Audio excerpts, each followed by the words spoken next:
now. Hello everyone, and thank you for joining us for the fourth in the series of talks at Tandem. So I'm Amrita. I work in the AI and Society team at Tandem, and I'll be moderating / facilitating today's talk. For those of you who have joined us for the first time or not familiar with us, and who we are. Tandem Research is an interdisciplinary research collective, and we work between the interface of tech, society, and sustainability. We're based in Goa. Our programs of work include AI in Society, Future of Work, and we also launched 2 new initiatives, one that focuses on human choice and climate change, and also a program that's dedicated to building an urban living lab in Panjim. So the idea behind Talks at Tandem was creating an open sort of space to have in-depth conversations about rigorous research that's emerging from India that sort of deals with the tech society and policy space in the country. So these talks are designed to occur monthly. So if any of y'all have suggestions as to people's work or people whose works that you think is well suited to the space, so please reach out to us, or if you have any feedback, please share and write to us. Coming to today's talk explores the ways digital identity systems affect the relationship between state and citizen. The title of the paper that will be presented is Distant, Opaque, and Seamful, Seeing the State through the Workings of Aadhaar in India. And a link to the paper, as well as a link to Tandem Research, will be posted in the chat. So joining us to give the talk is the author, Bidisha Chaudhuri. So Bidisha is an assistant professor in the domain of IT and Society at IIIT Bangalore. She received her PhD from South Asia Institute at the Heidelberg University in Germany. Her current research interests include political economy of digital identity, sociology of work and automation, information systems for sustainable development, and the politics of data algorithms. So we're also really lucky to be joined by Dr. Thomas Chambers, who will be the discussant for today. Dr. Chambers is a senior lecturer in social cultural anthropology at the Oxford Brookes University. His research has focused on Muslim neighborhoods in the northwestern Uttar Pradesh. More recently, Professor Chambers' research has focused on India's paid domestic care sector and on state bureaucracies, the temporalities of people-state engagements, and the digitalization of ID and welfare programs. He's currently developing further research aimed at understanding the relationship between digital technologies, embodied practices, and labor subjectivities in the Indian platform-based gig economy. So thank you, Bidisha and Dr. Chambers, for joining us today. And also a big thank you to Harsh and Joanne for sort of putting all of this together. So briefly, the structure of today's talk is that we'll have the speaker's presentation. We pause very briefly for any clarificatory questions. Then we have the discussant's intervention, following which we allow the speaker to sort of respond, and then we open it up to Q&A. So the Q&A will be under Chatham House rules, which means that you can use the information, but you cannot disclose the source. So there's no attribution allowed. The presentation will be recorded and uploaded on YouTube for you to revisit on the Tandem Research channel. But like I said, because the Q&A is under Chatham House rules, it won't be recorded. Brief housekeeping, we want to keep the Q&A to the Q&A box, actually a tab that you see in your Zoom sort of the dashboard below. So please raise your questions there. And we want to reserve the chat for sharing of resources and for other sort of discussion. So with that, I think I'll stop and over to you, Bidisha. Thank you, Amrita. So I'll just start the screen share. Yeah, so thank you, Harsha and Joanne, for giving me this, or inviting me and also making me read. I was telling them before everybody joined that it was really it feels very different to go back to your paper that you have written some time back and revisit it, and then try and think how you want to articulate those ideas. So thanks for making me do that. So as Amrita already mentioned, that it is from a paper that I published almost a year ago, and the work that gone into writing this paper was almost another year ago, since 2019, that I've done this fieldwork, and on the basis of that, this paper was written. So it was mostly to understand how Aadhaar is being implemented in welfare systems across a different welfare system, and how that changes a state-citizen relationship. That is the objective of the study. So why Aadhaar is that we are looking at. Of course, there is a lot of controversy around Aadhaar. I think it has, at least in the academic world, I have not seen recently anything else which is really polarized the academic world, so to say. That it's almost like either you're for Aadhaar or you against Aadhaar, kind of a polarization. So it becomes also a very contested space, academic, as a scholar, as a researcher, so to speak, uh, to keep your analytical focus intact. So, and that's a struggle, I think, many people who do research on Aadhaar, that's an issue that we need to deal with. So Aadhaar as a technological system, or as an ID system, is also important because it's setting some new ontologies for the state. What I mean by that, so Aadhaar comes at a time when e-governance has been, or almost has seen its peak.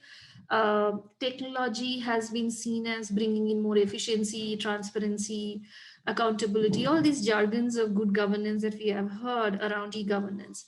And when it kind of becoming a norm that having digital technologies in service delivery, that is the time when Aadhaar enters, and it really changes, or if I may use the word disruptive, so the way public service delivery was thought about. And hence also there's so much focus that has been put on Aadhaar. It has also been framed around the same kind of phrases like efficiency, transparency, reduction of corruption, siphoning of, saving state resources, um, and more. That when, like, after first 5-6 years of Aadhaar being there, what we started also seeing a new kind of ontologies emerging as infrastructure. So, Aadhaar is not really doing anything, but it is making an infrastructure, which is also a very integral part for the developmental state, to provide the infrastructure for easing disbursement of welfare, or even easing service delivery. So one important point here is that when the state is seen to be taking, or sort of stepping back to build the infrastructure on which there are different kinds of service delivery mechanisms can be fit in a way also signals that the changing role of the state. That means that it is only going to provide the infrastructure, and the rest of it, which is supposed to facilitate other kind of service delivery. And later on, or very recently, people have also started looking at Aadhaar, because Aadhaar as an ID platform also led to different kind of other innovations like health stack, finance stack.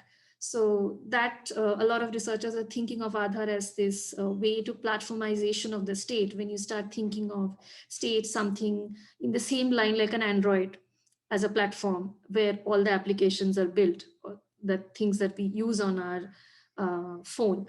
So these are some of the context in which I think Aadhaar becomes an important technological infrastructure to study how the role of the state is going to change, as well as how the state and citizenship relationship are going to change.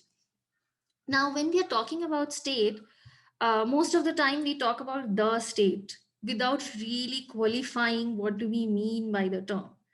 And state exists actually in many avatars, right? So state can be something like, as the, in the picture what I have, that, uh, you know, uh, it could mean the central state, that's or the government which is sitting in Delhi and making policies for us. It could also mean and a very not very popular image of the state is the red tapes. This is also a book by Akhil Gupta. I recommend everybody to have a look at it. So, this whole, burden of bureaucracy and going to government offices, that is also something the way we think of the state, at least in our everyday life, or even when just if anybody asks you, what do you mean by a state? These are some of the imageries that come to our mind. So I think it is very important for my research to identify what kind of state I'm talking about, and how in any of this. So not just where state is located in my research, but how different strata of the state or different forms and avatars of the state, how they are now connected through the system of digital identity that is Aadhaar. So with this, what I locate my research is where I'm seeing the state, which is the everyday state. That means my vantage point is the citizen. So people, when they interact with the state, who actually they're interacting with, that is my focus. Where are they interacting them with?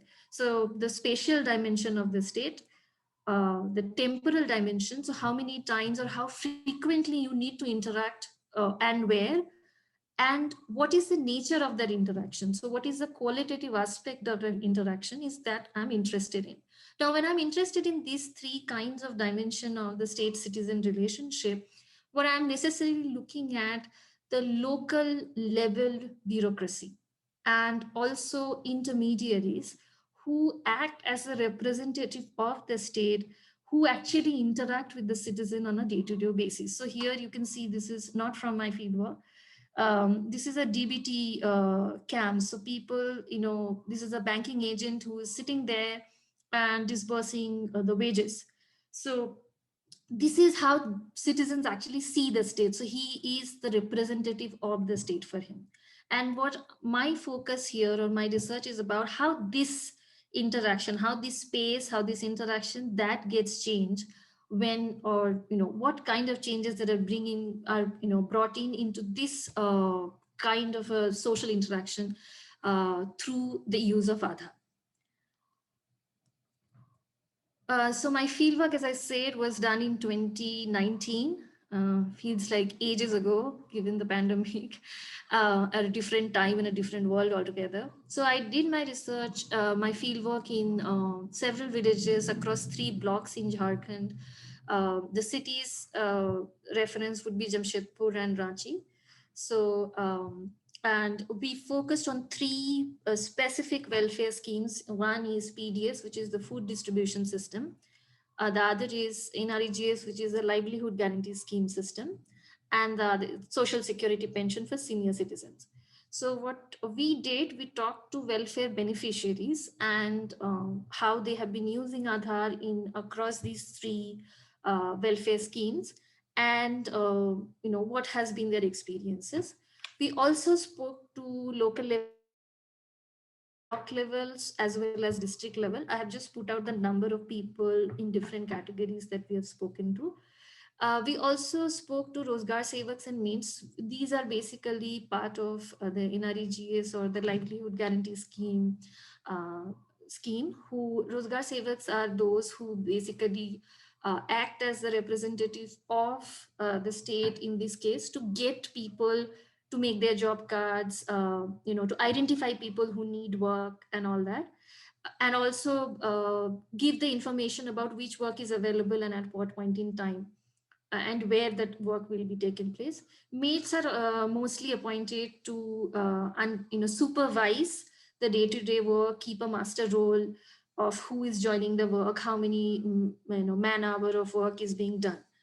Other than that, we talked to ration shop dealer, which is a fair price shop owners. Then we also, the entire fieldwork was done with the help of a local NGO. And this local NGO also worked in a alliance of NGOs sponsored or promoted by the government of Jharkhand, to see many of these, to do a lot of livelihood improvement in these areas or across Jharkhand. In this particular area, this was the NGO that was working. And we also, in addition to that, we also talked to bank representative who, because they were also responsible for uh, the DBT or direct benefit transfer, the money that came to the bank account to withdraw that. So these are the bank representative which help in that process. So we take all these people that we just talked about as somewhat representative of the state in their locality or in their everyday experiences. And so I want you to keep that in mind when I'm talking, referring to the term state again and again. The methods of interaction were mostly semi-structured interviews and focus group. One of the caveat here that when we are talking to beneficiaries in a village, it is very difficult to have dedicated one-on-one time. So if any of you who have done fieldwork in rural area would know this for sure, that if you're talking to somebody else, there will be 3, 4 people already present there, and they would also want to give their opinion.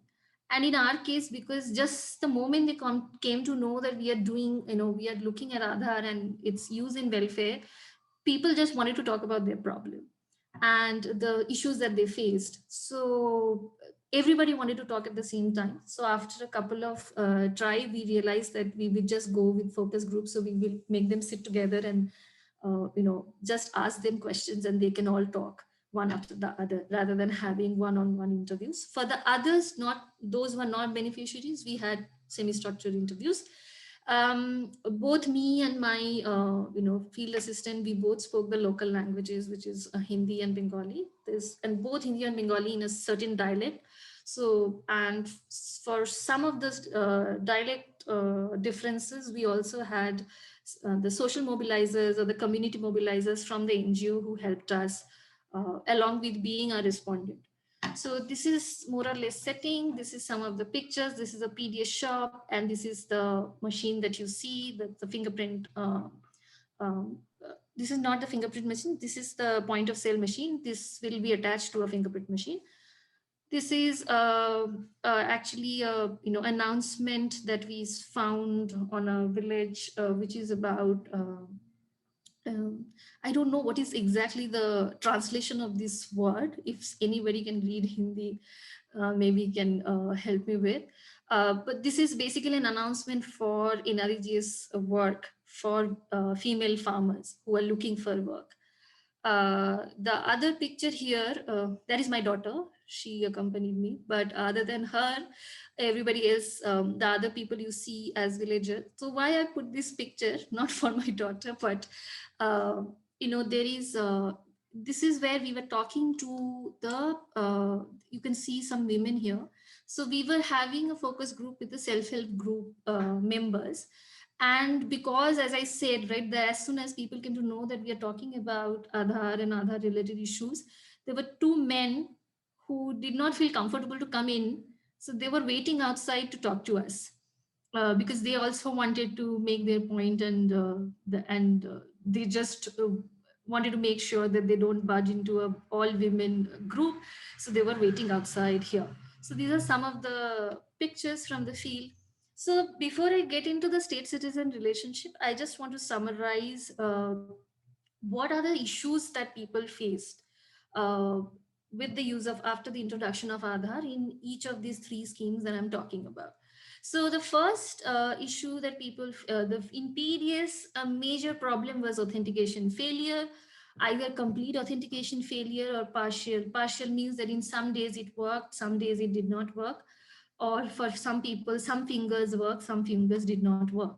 So this lady, the picture you see here, her authentication completely failed because you can see the state of her fingers, and it is nothing but doing farm work for many years that her fingers are like this. So it's absolutely not machine readable.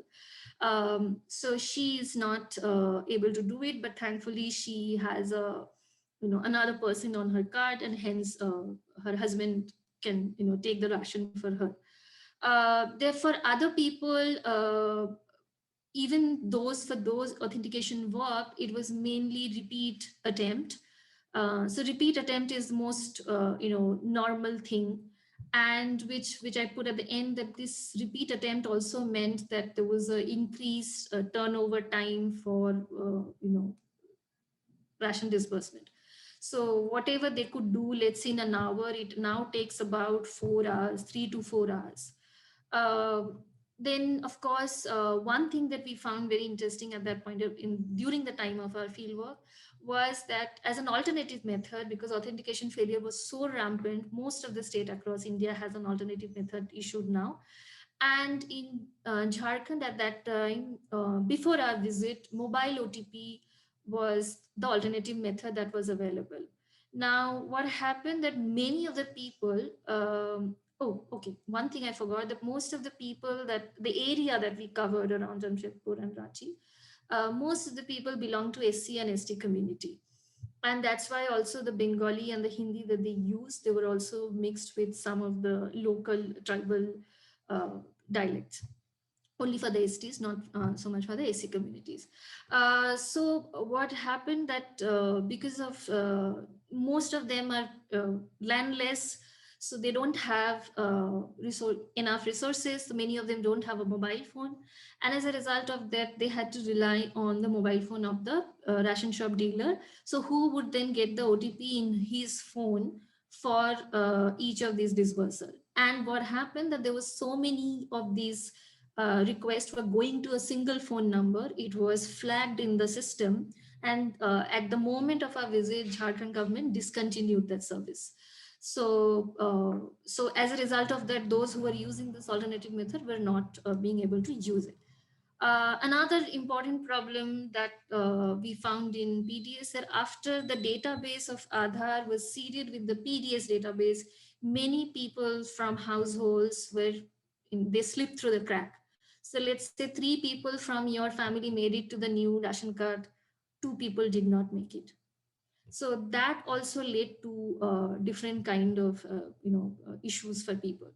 So like for example, in one case, one of the household member for whom authentication worked, she actually did not live in the village, she lived in town, in Jamshedpur. And for any of her family members, the authentication did not work.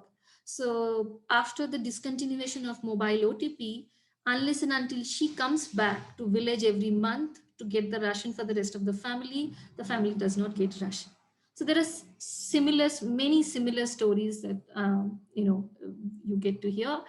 I think the inadequate technological infrastructure, by that I mean the network failure, server being down. So today there is no ration because it's not working. And this is not in Jharkhand, in other states also, this is a similar problem that we faced in rural areas.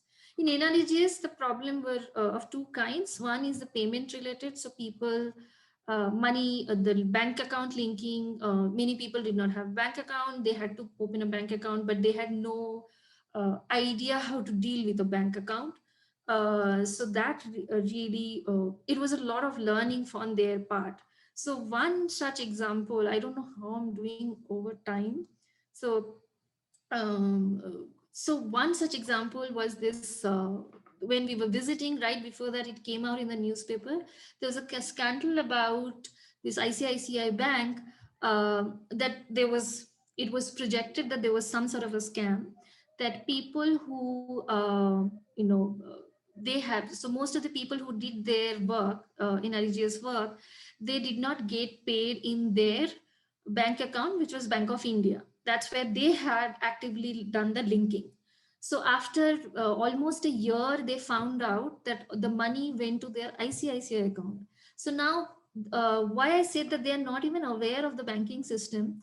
So it took me a long time to figure out that it was ICICI account, because they showed me this card. Before that, everybody kept saying that it's a cow stamp card in Hindi. So they kept saying that it's Gochhab card. So I had no clue which bank they were referring to. So only after somebody took out this card and showed it to me that I realized that it's an ICICI bank account. So what happened that at some point in time, some banking agent came from Jamshedpur. That's where the account branch was. And they opened ICICI account, in a camp for everybody in that village. and somebody must have leaked that data at some point in time, and ICICI that got automatically linked with their ICICI account. Their Aadhaar and ICICI account got linked. So the payment which was supposed to come to the Bank of India then now went to ICICI.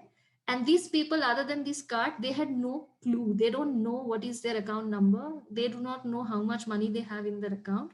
They don't even go to Jamshedpur to check, because it's almost 3-4 hours from Jamshedpur. So it took them almost a year to find out that this money had gone to ICICI and to retrieve that money back. So these are the kind of issues that they face when this happened. Also, payment related issues is that many of these accounts are zero balance accounts. So if they don't use it otherwise. So if you don't use a bank account for 6 months, then it goes dormant. So your payment bounce back. So that also another issue that they face.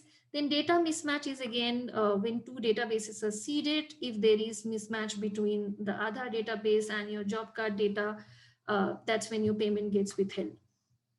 In pension also, you get excluded when your databases are seeded with Aadhaar.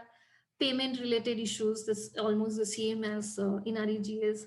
Authentication failure happens when you actually go to the bank to withdraw your pension. You have to authenticate with your fingerprint. So the same issues of failure then comes up. And data mismatch is again the same thing that I talked about in the in REGS case. So now my basic argument from this, that what does this mean, that these problems that people face, these challenges, when I think of it in terms of state-citizen relationship, what does it actually mean? So the first point that I'm making, that it's a distant state. Why do I say that? Because the spatial dimension of where you interact with the state, which I showed here in this picture, this person is not helpful or is not able to help you anymore. When your payment gets stuck, the first place that you have to go to is not your panchayat office, but you have to go to your first stop is a block office, which for many of them 10 to 15 kilometers away. Even at the block office, most of the time they are not able to resolve the issue, so everything get escalated up. So most of the problems are now actually resolved at a district level. And even at the district level, to figure out the problem, you have to escalate first, have to connect it through UIDI, which is a central authority, and then it gets resolved. So this is what I mean by saying distancing of the state. So where your matters get resolved is no longer in your everyday life. You have to really go further away to resolve your, to figure out which state that you need to go to. The second point is the opaque state that, wait, I think I had, so this I think I already talked about. So so this is a quote from a lady in my fieldwork. Every time I put my finger on the machine for fingerprint authentication and the slip comes out, the authentication, that means the authentication worked, I feel a sigh of relief and fold my hand in thanking the machine. So she literally said that she treats the machine as a god, and she doesn't know when it works, why it worked, when it did not work, why it did not work. And her point is that I most of the time did not understand anyway how bureaucracy worked, but even the ration shop dealer does not know why it worked or why it did not work. So for them, the fact that the usual suspects for them, like the intermediaries, the block level officer, the panchayat people, those knowledge or expertise they relied on so far, they are unable to resolve. They are also clueless about how this, why this is working or why this is not working. So this changes the nature of the interaction and makes it into an opaque interaction of sort. The last point I have is the seamful state. A lot of people ask me, what do you mean by the seamfulness? It's exactly the opposite of seamlessness. So Aadhaar was introduced as a foundational ID so that it will make the interaction between the state and the citizen absolutely seamless. It's like one point entry into a digital world of welfare, kind of a promise. But what it has done, what we are essentially doing when we are creating a foundational ID, that we are sort of seeding heterogeneous infrastructure. So PDS is an infrastructure in itself. NREGS is an infrastructure in itself. when we are trying to put them together, these two heterogeneous infrastructures together, there will be the scenes which should be there, or it is expected to be there. But what has happened, because people at the local level, they neither have the agility nor have the knowledge right now to cover up for the sim. So the state appears as sim shows, and shows on a daily basis in every interaction. And this mixed with the opacity of it makes this sim look like we do not know why do they exist, this sim, where do they come from, and how to cover up for them. And this is also something most of the people say, that, for example, this code that I have, this lady, when she made her Aadhaar card, somebody who enrolled her, they wrote the age wrong. So now she is 12 years old and her husband is 30-year-old, and they're both in their 50s and 60s.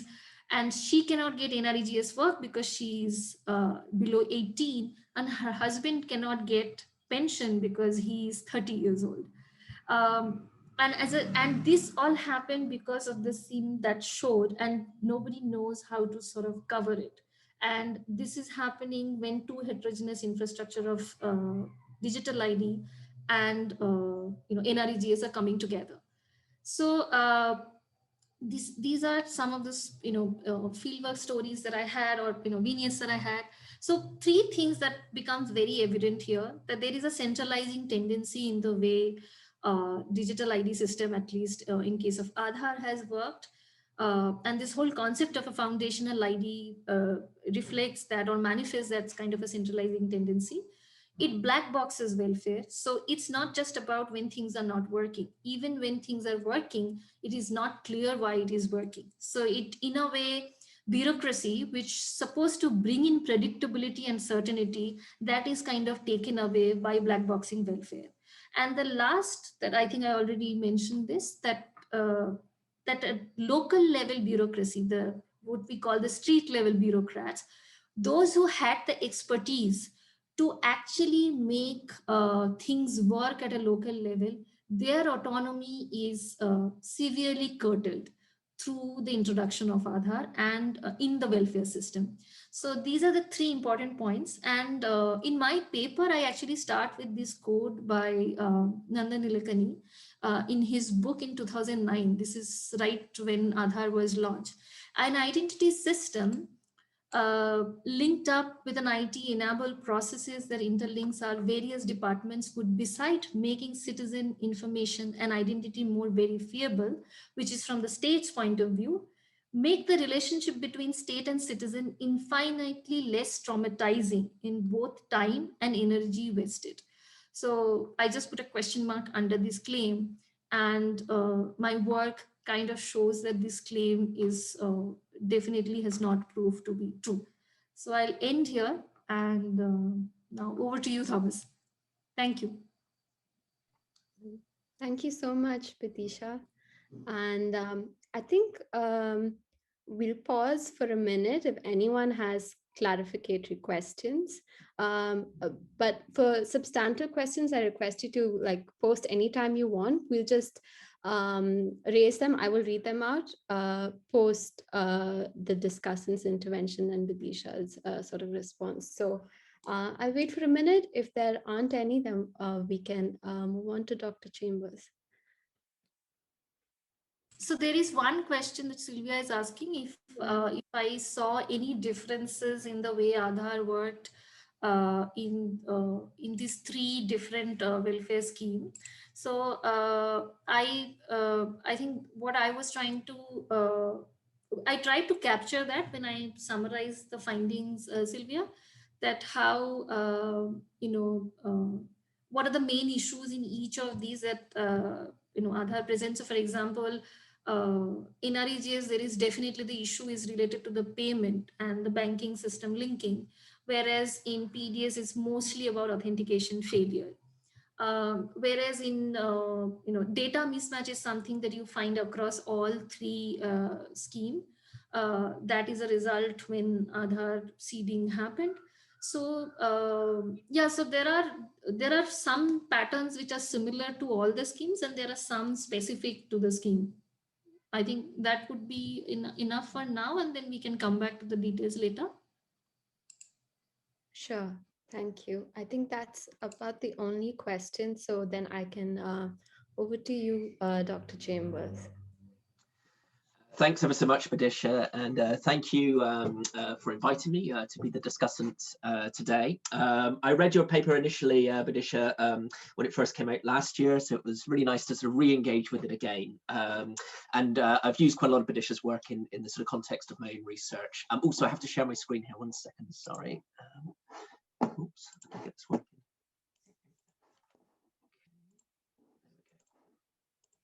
Okay, so hopefully you can all see the screen. Is that coming up, Amrita? Yeah. Yep, perfect. Okay, lovely. So my name's Thomas Chambers. I'm a senior lecturer at Oxford Brookes University, as per the very kind introduction. I thought I'd start by just very briefly introducing myself, because what I'll do, Bidisha, is I'll sort of draw out some of the areas that I was sort of particularly interested in the context of the paper, and also some questions I had. And at various points, I thought I could have intersect that with aspects of my own research in this regard, where I think there's a lot of connections between the sort of work we do here as well, of course. So I'm a social anthropologist. My work is initially focused primarily on questions of labour and migration amongst artisans, Muslim artisans particularly, in the north of India. But more recently, I've been working on various areas of bureaucracy, digitisation, and so on and so on. Some of that work's been done with Geert de Neve and Grace Carswell, in fact, quite a lot of it, who are based at the University of Sussex. I should mention that as well. But I wanted to start by, on this sort of question of temporality, Bidisha, in terms of engagement with your paper, because, you know, there's a lot of work kind of on temporal aspects of bureaucracy, the ways in which, you know, processes of waiting, for example, being told to return time and time again, might produce forms of subordination, subjugation, passivity perhaps, discipline and control perhaps, but also then sort of a set of counter arguments to that sort of suggest, well, actually, if we sort of ethnographically examine these waiting processes and what people do during these periods of time, then actually we can see quite a lot of kind of agentive activity in there as well, perhaps. So my question in this regard, Bidisha, is primarily focused on those sort of temporal processes. And I was just wondering, really, in the context of your own research, perhaps in the context of this particular paper, but more generally as well, what sort of transformations have you traced in terms of sort of temporal experiences of citizens? Is that something that's changing in the context of the digitisation of the state, or actually are we seeing quite a lot of continuity there? I should say, Bidisha, sorry, with all these questions, you may not want to pick up every single one, so feel free to sort of answer afterwards as you like. The second question or sort of area I wanted to sort of discuss a bit and then sort of raise a question on is the question of gender.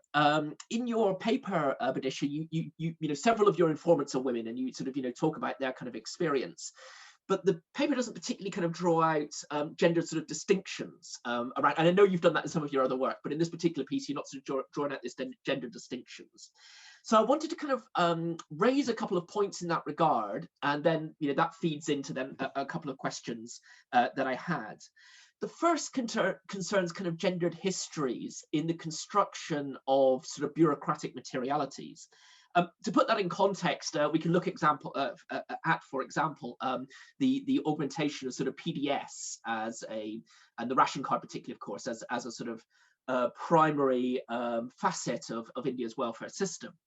As you probably, you know, as I know you're well aware, you know, that sort of rootage goes back to the colonial era, to the Second World War particularly as well, but really becomes kind of embedded within the Indian sort of bureaucratic system from 1952 onwards. And one of the things that happens there, of course, is that you have this sort of shift. And I should mention here that Tarangini Sri Raman in his recent book, you know, really traces this. I'm sort of borrowing from that work here. But one of the points that's made in the context of that volume is that you have this sort of transformation from an individually focused kind of welfare system, which is focused, you know, on sort of, you know, serving the needs of individual, to a familial kind of focus. One thing that Sri Raman doesn't really draw out quite as much in that volume, though, is the ways in which that becomes really inflected through gender. So at that time, of course, you know, the head of household, in that shift to the familial level, the head of household for ration card issuing is, of course, the male head of household. Now, as we know, that sort of changes again in 2013 when we have the Congress-led coalition rolling out the National Food Security Act, which then reinscribes or requests and requires then female heads of household to be listed as the ration card holder. But of course, as far as I know, that only sort of really is applied to sort of new ration card issuances. So a lot of ration cards are sort of continue to be held under the male head of household name. So on the one hand, then there's that historical dimension to that sort of gendered consideration. I'll come to my question on that shortly. The other question I had there in that regard, or the other sort of area I wanted to sort of expand on and raise in that regard, concerns gendered kind of considerations around male space and women's piety in the context of engagements with bureaucratic systems, including Aadhaar. And to put this in context, I should just sort of contextualize a little bit in terms of my own research, because I'm focused on Muslim neighborhoods, as was introduced at the start in northwest India, where there are sort of particular concerns around these kinds of engagements. And in the context of that sort of change in ration card legislation brought in by the National Food Security Act, for example, there's been a lot of debate within these neighborhoods regarding the issuing of ration cards in women's names. And one of the big concerns there, amongst men primarily, I should say, some women as well, though, is a concern with the image, right? That you have to issue a photograph that is placed, on the documentation, and that this is a photograph of a woman, right? In this case, a female head of household. So that might be the senior woman in the household. It might be a younger woman, perhaps depending on the constitution of the household. But there's a great deal of concern about the misuse of these images, right? What's going to happen to these images? Are these images perhaps then circulated in social media by government officials? Are they appropriated by government officials? Can they be edited, right? And what can sort of happen to these images? So there's a great deal of sort of debate and concern around that kind of material transformation. Likewise, women themselves, often sort of express concern about sort of engaging with these male spaces of bureaucracy, which are often seen in the context of the everyday state as being very masculinized spaces. Yes, of course, we know there are women operating within these offices as well, but certainly they're predominantly men. And in the context of Muslim women, of course, predominantly Hindu men as well. So there's that dimension there as well. So Bidisha, sorry, that's quite a bit in that regard, but it leads me really to two questions. One, how were experiences of biometric processes and the transformations of state bureaucracies differentiated along gender lines? And two, how has the historical gendering of the state bureaucracy interplayed in the rollout of Aadhaar? And, I don't know whether you have data on these areas or not, so just sort of queries, really. My next question then concerns, or the next area I wanted to sort of think about a little bit and comment on, concerns the kind of embeddedness of the state and welfare, PDS, identity-based systems, not just in kind of broader politics or even in the everyday politics of community and so on, but actually even at that very sort of intimate and familial level of politics. And to put this in sort of context here, Bidisha, I thought I would draw in a little bit of sort of ethnography from my own research. And amongst these were actually issues that came up quite commonly. There were various stories of ration cards, for example, becoming embedded in familial politics. So one woman I know, for example, talks about becoming estranged from her husband's family through divorce. And this is quite a common story, I should say. And she explained that sort of separation not only meant losing her two sons, but also a ration card, as her husband's family refused to remove her name from their card. So they retained, her name on their card, were able, therefore, to draw her ration at the familial level, and she was unable, therefore, to apply for a ration card independently of her husband's family. And that kind of story is really quite sort of commonplace, and one I came across quite a lot. So in that regard, then, I wonder, can you tell us a bit more about the impacts of digitization on politics at the intimate and familial level? The next query I wanted to raise then concerns commodification. Sorry, I realize I'm not skipping through my slides here. Sorry, there we go. Concerns commodification, and particularly here, commodification and mediation. Again, sort of just to sort of put this sort of in context, in the context where I do my research, again, in these sort of Muslim neighborhoods, then you have this notion of sifarish, right, which is obviously a more widely perpetuated kind of term as well. Crudely, it's often sort of associated with ideas of corruption.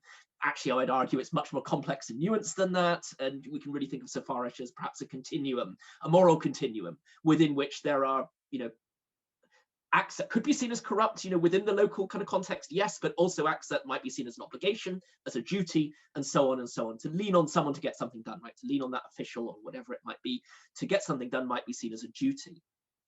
But of course, those sorts of processes, as you pointed out in quite a lot of your prior work as well, when you talk about ration dealers, for example, and the ways in which ration dealers kind of mediate for people within their local neighborhoods. Sorry, I forget the exact title of the paper, but it was another article. Those sorts of processes are deeply embedded within a community. One of the things that I've sort of seen happening with regards to the sort of digitization of state bureaucracies, obviously there was that sort of claim of disembedding, right, associated with it. Now, like you, I would solidly challenge that claim. I don't think we've seen or rather I would challenge the claim that it's negates mediation and creates any kind of direct connection between people and the state, right? But what we do see, of course, there are transformations in the types of mediation that takes place. Specifically, actually, and I think this is something that perhaps wasn't in your paper very strongly, you talk about the state, you talk about people, but then also we have the private sector here, right, as a really big player. Because, of course, in the context of Aadhaar, for example, you can think about all those private sector players that then come in around the issuing of Aadhaar cards. Now, that might be small little enterprises, purchasing the Aadhaar equipment, doing the certificates, and then sort of being able to issue Aadhaar cards, or it might be larger kind of corporate entities, some of them working on these kind of outsourced arrangements, almost like Avon Call-in or something like that, where it's like a pyramid sort of process where you employ agents in the field who then in turn employ other agents in the field, and so on and so on and so on. So they're creating this kind of precarious economy. But of course, it's also a precarious economy of extraction, right, of capital accumulation and capital extraction.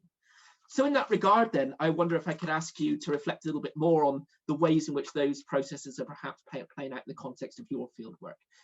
Does corporatization play a role there? How is marketization kind of shaping things? And what is the private sector sort of doing in that regard? A couple of sort of smaller points then to finish, because I wanted to leave as much time as I could, really, Bidisha, for you to respond rather than kind of taking up too much time with my comments.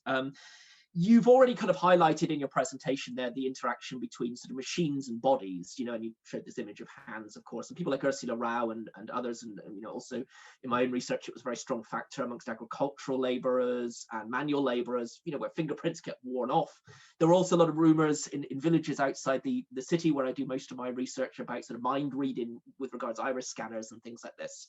So yes, we have all these kind of, ambiguities around the intersection of the body and technology and biometric sort of technologies. And of course, also with regards to the algorithms that sort of underpin that. And you kind of highlighted that in very particular ways. But further to this, and thinking about broader sort of scale theoretical debates, I wonder how you situate the digital interfaces and algorithmic systems in terms of agency. Are these just automatons with agency residing in human making of machines and engagements with digital interfaces and programs? Or perhaps following kind of on those sort of actor network theory and global assemblage type approaches, do you see emerging digital materialities as comprising various forms of non-human agency residing in the interface and algorithms themselves? In other words, do you ascribe agency to digital technology without that kind of human intervention aspect? Finally, then, a couple of final points, sort of smaller points. One regarding names. I was really interested about the bit in your paper where you talk about misspelled names, and this was something that came up quite a lot in my own fieldwork as well. This problem of names being misspelled, and it was a question that sorry, I keep forgetting to scroll on here. It was a question that became particularly kind of ingrained in the context of the experiences of Muslims, where often the bureaucrats are Hindu, and often therefore Muslim names are unfamiliar, right? So it's those names that tend to get misspelt. Just to give you an example, I speaking to actually someone who I've known for quite a long time, and their mother, her name is Amir Bano, but in all her documents, her name is Amir Khan, right? So male Bollywood sort of hero's name, of course. And this occurred at some stage. They actually don't know when it first occurred, but at some stage a bureaucrat unfamiliar with Muslim names perhaps just put some Bollywood names and Bollywood Muslim name that he was familiar with, heard the name Amir perhaps, and wrote that down. And that, as you rightly say, has had this kind of ongoing kind of process across different platforms, across different forms of sort of bureaucracy, and so on and so on. But I did wonder, in the context of your own fieldwork, whether it was particular types of names that suffered more than others. And, you sort of described this sort of a general process, but for example, for ST communities, where names might not be so familiar to bureaucrats, is that a bigger problem? And is there a degree of intentionality at times? Is this just sort of bureaucratic error, or is there a degree of intentionality at times around the misspelling of names? My final question then regards questions of marginality and political ideology. I thought I'd just show this image actually, because this is two images from my own fieldwork that are from two different sites. One in Sarampur, the image that's sort of slightly broken up here to cover identity, and the other taken in a village in Uttarakhand, in a villager's household, a Hindu villager's household. In both cases, I had asked these two individuals to show me, the various documents they have from the state, right? And the difference, as you can see, is unbelievable. It's unbelievable. And really, as well, this challenged a lot of those kind of assumptions against sort of rural urban, that the rural is the margin and the urban isn't, and so on and so on. Here we really see an urban margin and a kind of rural non-margin, so to speak, at least in terms of documentation. Obviously, there are other sort of processes at work there. But in this regard, then, I wonder about the ways in which that sort of intersects with processes of marginality, and how that becomes sort of inscribed within these new digital processes. So for those on the margins, is the opaqueness of the, first of all, I wonder if you could talk a little bit more about the ways in which sort of class-based and other hierarchical intersections, tribal identity, caste, for example, become sort of inscribed in those processes of marginalization. We know, for example, that middle-class experiences of state bureaucracies can look very, very different. And I also then wonder about that question of opaqueness that you highlighted as really kind of increasing in the context of digitization. I absolutely agree with you that distancing is very much present, but I just wonder if opaqueness is something that's represents for some more of a continuity than actually something quite distinct and new. My very final point then, Bidisha, and I hope I haven't talked too long, is regarding political ideology. And I'll keep this very brief, but I just wondered, in the context, and this is the question really, of the shift in sort of political landscape, specifically the rise of sort of nationalist politics and its ideological frameworks, how do you see that as sort of impacting on the current kind of expansion of the Aadhaar scheme? And of course, there are questions there that can be connected to the Citizenship Amendment Act and so on as well in that sort of context. That's really the end of my comments. I hope I haven't talked too long, Amrita, but I wanted to leave as much space as I could really, Bidisha, for you to sort of respond rather than taking up the whole 25 minutes. Thanks, Thomas. Yeah, thank you, Dr. Chambers. And yeah, over to you, Bidisha. Yeah, so I'm not sure if I will be able to respond in the order in which you asked, but No problem. I noted down everything that you asked. So the first point you talked about gender as a dimension through which we can sort of analyze the same issue, right? So I am actually working on gender and Aadhaar. But one of the caveat, the point that you asked, that what is their perception of to the kind of materiality of Aadhaar as capturing some of the how intimacy is perceived.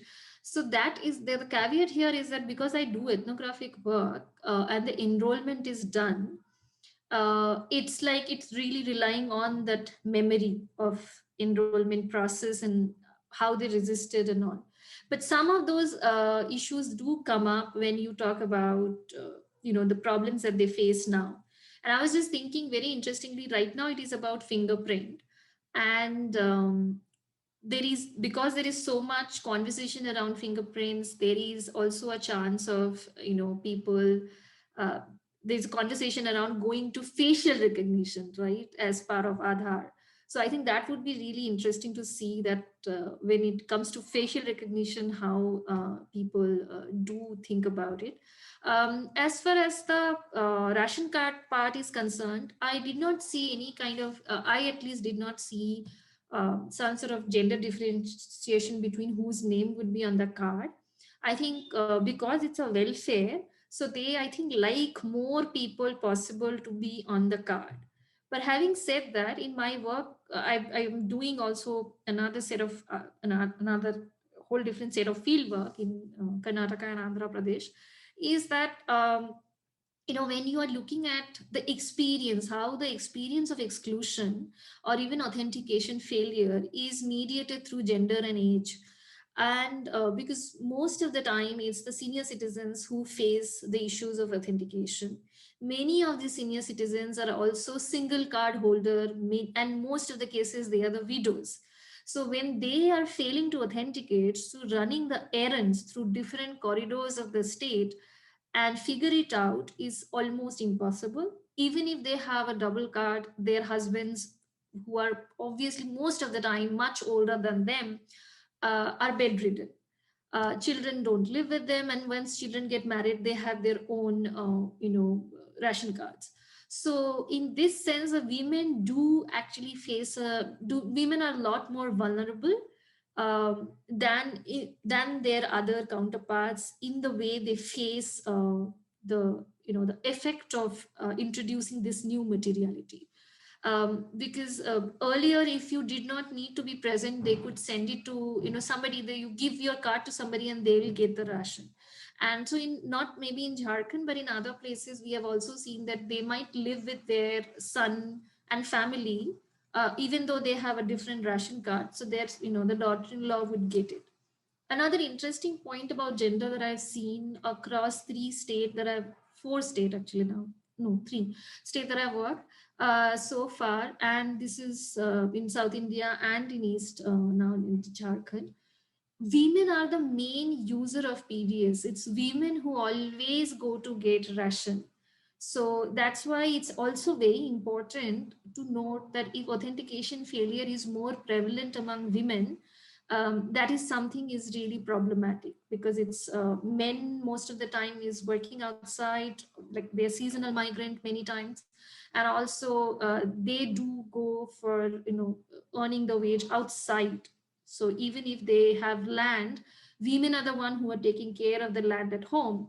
So not if they fail to authenticate, if their hands are not, your bodies are not machine readable, it really creates, it becomes a major source of exclusion for the entire family. So that's about the gender part. And this also, I think this is the first question, and I will tie it with your last question, which was on the marginality.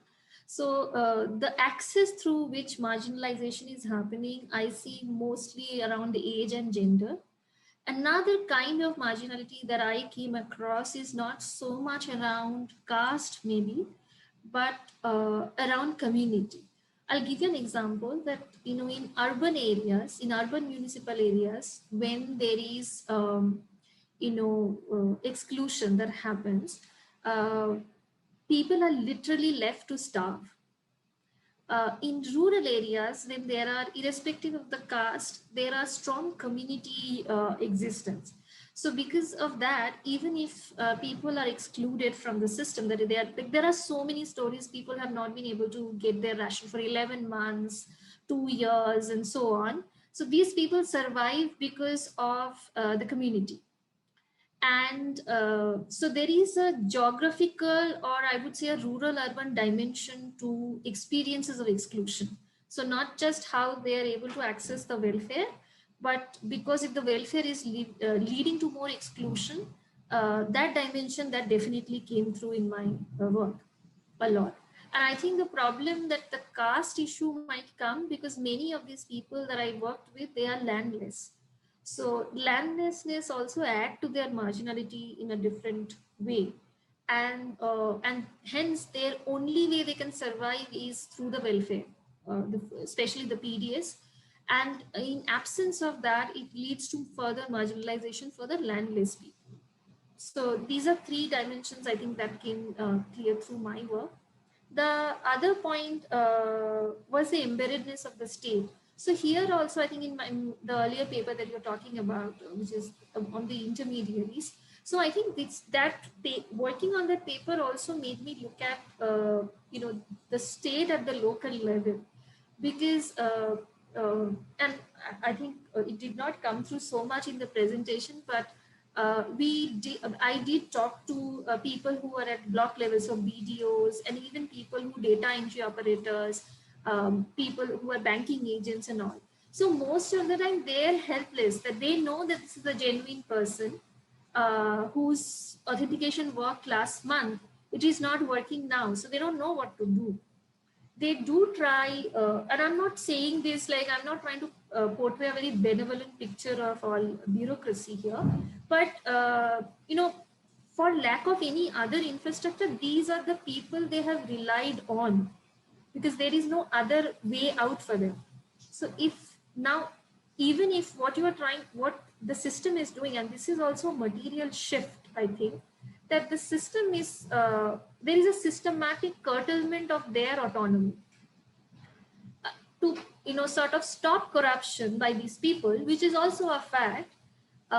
Whatever they could do, that there is a conscious effort to cut down on the autonomy of these people, and that kind of leads to what the other point that you made about opaqueness, that is it a continuity or it's a new thing. The opaqueness is not so much for the citizens anymore. State or bureaucracy has more or less been opaque to them. Why they think of it as opaque, or that quote that I had, that, oh, it works, so thank you. That opaqueness is now shifted to the machine, because the people that they relied on, it is also opaque to them. So now the attribution of opaqueness has moved from human beings to the machine, because because it is the machine who is doing it. It is the people that I relied on, who are the state for me. They are unable to help me. So this is also the embeddedness of the state part, and also the opacity that comes together, I think, is, I don't know if that responds to your question. And the last question, I think, you had about the private actors.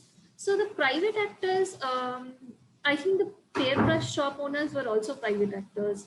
But they don't, the point, this is very interesting. The old private actors, the traditional private actors, are actually not perceived as private actors. So people don't think that the fair price shop owners is a private actor. They also think of them as something which is a part of the machinery of the state, and because they are the one through whom they get the ration. So that is, I think, is a very because most of the time they never think of this.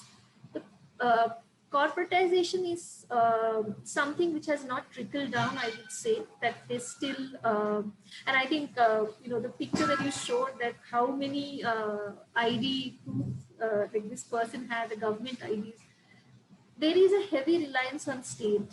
So for everything. One thing, but though, that I saw coming up, because of the inability of the local state agents to address or resolve their issues, one of the things that they try to rely on in more and more civil society organizations to do this running around for them, to figure out, to answer some of their questions, that why am I not getting my intelligence payment for last 2 years? Why am I, when will my authentication work? Or why my authentication does not work? If my name is here, why can't I get my ration? So all these questions, it's slowly now moving to the civil society agents more than the BDO or the panchayat is, for example, does not even come in the entire picture. They don't take any of the decisions. They don't know what is happening. So in most of these things, so that is, I think, also the embeddedness of the state is what they're used to. That is somewhat sort of disintegrating for them.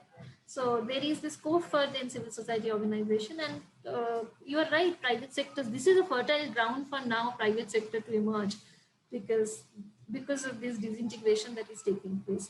The spelling question is, that the Muslim name that you talked about, that the similar problem I saw in southern India as well. Because people write their initials sometimes differently. So first they write their initials and then the name, and then the first name, and then the other part of the initials, and they would always have it in different kinds of configuration in different IDs, because there was no attempt to make these two IDs talk before. There was no problem at all. Now, the Muslim name that you're talking about, this happened. Seen this in Rajasthan. This one guy who tried to enroll with Faisal Ahmed, and this he did in UP, and then the family moved to Rajasthan, and his Aadhaar card for some reason did not come.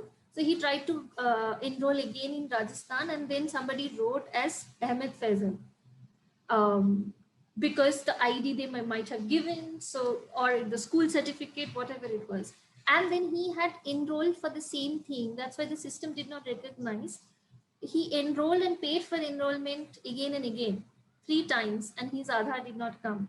So, and his mother was illiterate. She went to fight for it, and the fight is happening in front of me. She's like, you are the literate person. You're supposed to know what is what. So why am I responsible for this? That why are you writing the name wrong? And even if you're writing it right or wrong, how do I know? I don't know how to read. So this is definitely it happens with Muslims as well as, and I don't think it is so much of an intentionality.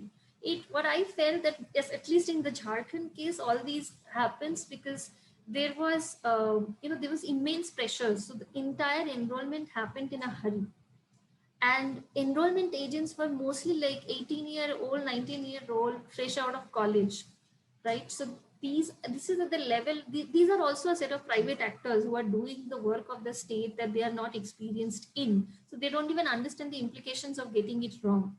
So these are the reasons also, it also reflects on the way the enrollment camps operated and how enrollment process was. That also reflect on the kind of seeding issues, or that seamfulness that I was talking about earlier, that how those emerge actually depends on a large scale on the, to a great extent on the enrollment process as well. I hope I've covered all the points that you want. This was very thorough. Yes, thank you very much indeed. Bidisha. Very interesting conversation as well, in terms of thinking about lots of connections, but also actually some slight differences as well, I think, between our field sites as well, that this is not homogenous per se. There's yes. Lots that sort of, there's lots of seams, so to speak, that are shared, but there are also little distinctions here and there that are quite important in terms of sort of mapping out, a kind of cartography of Aadhaar and other schemes more nationally. Yeah, thank you. Yeah.